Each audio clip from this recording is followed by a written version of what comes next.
मुअज़्ज़ज़ नाज़रीन अस्सलाम वालेकुम। जैसा कि आपने लास्ट एपिसोड में देखा था, एक जबरदस्त जंग के बाद उस्मान ने थियोडोर को मौत के घाट उतार दिया था और सिपाहियों से कहा था चलो हम बाकी गवर्नर से हिसाब लेने जाएंगे। तो नाज़रीन आज के एपिसोड के आगाज में आप देखेंगे काले चौके में मलबूस उस्मान किले के हिसार से आगे बढ़ रहा होता है। उस्मान के चेहरे से उसके खतरनाक अंदाजे जाहिर हो रहे होते हैं। दूसरी तरफ से जरकुतै भी हाथ में रस्सी लिए आगे बढ़ रहा होता है और जैसे ही दो बाज़ंतीनी सिपाही जरकुतै के करीब पहुंचते हैं, जरकुतै उन पर हमला आवर होता है। फिर बड़ी महारत के साथ उन दोनों को मौत के घाट उतारने के बाद बड़ी महारत से अंदर की जानिब घसीट कर ले जाता है। उन दोनों को ठिकाने लगाने के बाद जरकुतै और बुरहान वहां से निकलकर एक जानिब बढ़ जाते हैं। उधर उस्मान भी बड़ी महारत के साथ बाज़ंतीनी सिपाहियों को ठिकाने लगा रहा होता है। उस्मान और उसके जांबाज बड़ी खामोशी के साथ बाज़ंतीनी सिपाहियों को जहन्नुम वासिल करते ही चले जाते हैं। और उधर किले के एक तरफ से आयगुल और मलहून खातून भी अपना बेस बदले आगे बढ़ रही होती है। इस लम्हे अपने सामने आने वाले बाज़ंतीनी सिपाही को पलक झपकते ही वो दोनों मौत के घाट उतार देती है। और फिर उन दोनों के आगे बढ़ जाने के बाद बुरहान और जरकुतै उस सिपाही की लाश को भी घसीट कर एक जानिब ले जाते हैं। उधर गुक्तोक और उस्मान के बाकी जांबाज भी बड़ी महारत के साथ बाकी बाज़ंतीनी सिपाहियों को भी सफाया करते ही चले जाते हैं। कुछ देर गुजरने के बाद ही मरे हुए बाज़ंतीनी सिपाहियों की लाशें लटकने लग जाती हैं। लटकती हुई लाशें देखकर किले में हलचल मच जाती है। आम लोग चीखते चिल्लाते हुए इधर उधर भाग पड़ते हैं। अपने साथियों की लाशें इस तरह लटकी हुई देखकर बाज़ंतीनी सिपाहियों पर भी खौफ तारी हो जाता है और वह सब के सब एक गिरोह की शक्ल में खड़े हो जाते हैं। इस लम्हे उस्मान एक जानिब से तीर मारकर एक और बाज़ंतीनी सिपाही को मौत की वादी में पहुंचा देता है।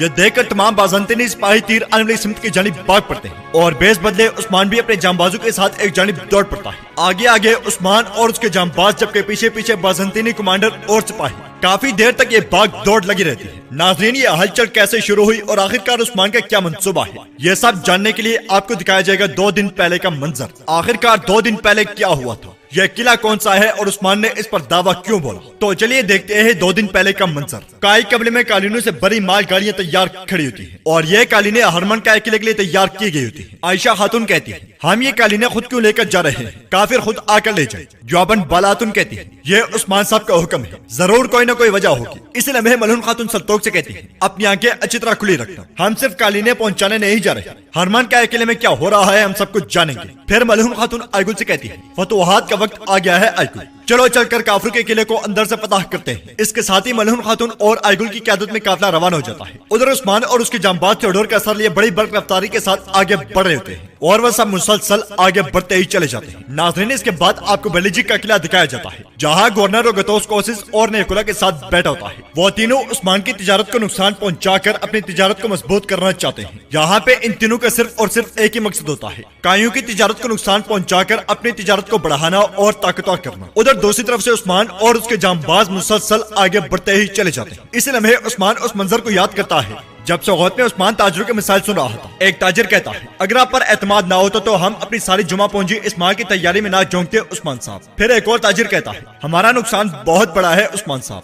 अब क्या करेंगे। तो उस्मान कहता है हमने मेरे वालिद अब्दुल गाजी के जमाने से कभी आपको मुश्किल में नहीं छोड़ा, आप लोग बिल्कुल फिक्र मत करें, तमाम नुकसान का अजाला किया जाएगा। यह सुनकर ताजरों के चेहरे पर मुस्कुराहट आ जाती है और वह सब उस्मान को बहुत दुआएं देते हैं। ताजरों के मिसाइल सुनने के बाद उस्मान शेख अदबाली के पास गया था। उस्मान गुस्से से कहता है उनके किए दरे ने ताजरों का हाल बुरा कर दिया है, अब क्या मैं इसका हिसाब नहीं लूंगा। तो शेख अदबाली कहते हैं मजलूमों का साथ देने वाले और उनका बदला लेने वाले आप ही हैं उस्मान साहब, अवाम को मुश्किलात के हवाले ना करें और मुश्किलात पैदा करने वालों से हिसाब लें, कोई ना कोई रास्ता तलाश करना पड़ेगा। इस लम्हे बुरहान इजाजत लेकर वहां दाखिल होता है और उस्मान से कहता है जनाब रोगतोस ने आपको और आसपास के किलादारों को अपने किले में दावत दी है। यह सुनकर उस्मान गुस्से से कहता है मोहतरम शेख सुन रहे हैं, अपना बोया हुआ काटना चाहते हैं, हमें मायूस करना चाहते हैं। उस्मान की बातें सुनकर पास बैठा गुंदोज कहता है उस्मान साहब हालात सामने हैं, अवाम के इतनी मुश्किलात में होते हुए सुलह ही बेहतरीन रास्ता है, यह सुनकर उस्मान कुछ देर सोचने के बाद कहता है, उठाया जाने वाला कदम वाज़ेह है भाईजान, रुका तो उसकी दावत कबूल की जाएगी। अलबत्ता मेहमान खाली हाथ नहीं जाया करता। हम हवा को तूफान बना कर ले जाएंगे, उनके किए दरे का हिसाब लेने जाएंगे, मजलूमों की सदाएं उनके कानों तक पहुंचाएंगे।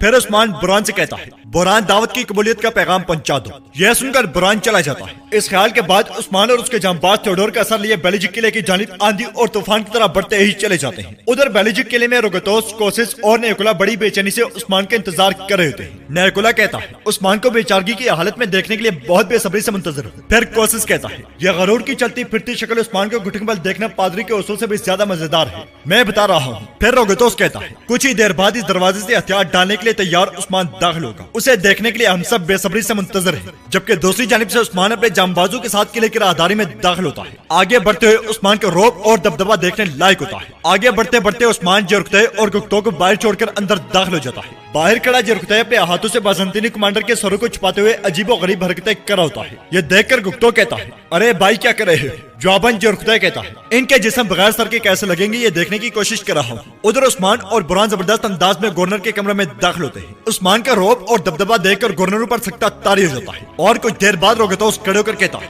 दावत कबूल करके आने का शुक्रिया उस्मान साहब। जवाबन उस्मान कहता है, आपने बुलाया हम चले आए, लेकिन रवायत के मुताबिक हम खाली हाथ नहीं आते। फिर उस्मान के इशारे पर बुरहान थैली रोगतोस के सामने रख देता है। थैली को खोलते ही रोगतोस चीखने चिल्लाने लग जाता है, थियोडोर थियोडोर थियोडोर। फिर उस्मान से कहता है, आपने ये क्या किया उस्मान साहब? इस सारी सूरत हाल में निकोला और कोसिस बिल्कुल खामोश बैठे होते हैं और उस्मान कहता है, मैं तुम्हें हकीकत दिखाना चाहता हूँ। मुझे अपने सामने घुटने पर गिराने की हकीकत इस मेज पर दरी है। सरदार उस्मान के सामने सर उठाने वाले के सर दर्द पर बाकी नहीं रहेगा। उस्मान मजीद कहता है, तुम लोगों ने मुझे और तमाम तुर्कमानों की कमर तिजारत के जरिए तोड़ने की कोशिश की है। तुम क्या समझते हो कि तुर्कमानों की ताहत सोने की बुनियाद पर है कि सोना खत्म होते ही बिखर जाएंगे?